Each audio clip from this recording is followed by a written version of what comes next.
need something. Have a few minutes to talk? Very well. I had been recording a message for Kolyat.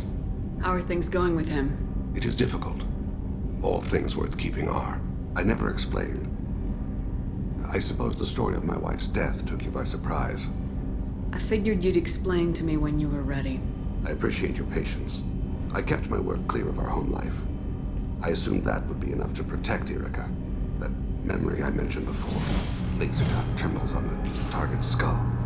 The smell of spice on a spring wind. Sunset eyes defiant in the scope.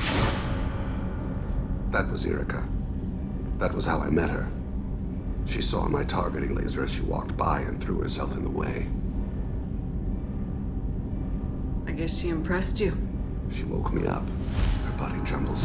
Not fear. Indignation. Her mouth moves. How dare you? You and I trained to sacrifice ourselves to save others. How often does a civilian step in the way of a bullet to protect someone they've never met? I thought she was the goddess Arashu. She met my eyes through the scope, and my purpose faltered. So how'd she go from blocking your shot to having your children? I had to meet her. The memory possessed and endowed me. I fell on my knees before her, begged her pardon. She introduced me to the world beyond my work.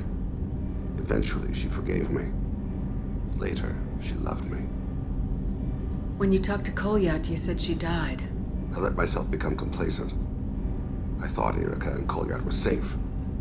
I stayed away too long, and my enemies came for her. Who came for her? Batarians, a slaver ring that was preying on Hanar outer colonies. I'd killed their leaders. They paid the shadow broker to find out who I was. But they were afraid of me, so they went after her. You told Kolyat that you hunted her killers down. Erica woke me up. When she passed, I returned to my battle sleep. My body hunted her killers, murdered them. I was taught to grant death quickly, cleanly, to minimize suffering. Then, I let them linger. You were operating on instinct. By your own rules, you can't blame yourself. But I made the choice to hunt them. They're the only lives I've ever taken of my own choice. The only deaths on my own conscience. I haven't spoken about my wife in... I don't think I ever have. I didn't have anyone left to tell it to. You're talking to your son again. That's huge. Don't lose sight of that by dwelling on should-have-beens. You are correct, of course. Thank you for listening, Siha. I think my translator just glitched. What did you call me? Siha. Someday I'll tell you what it means.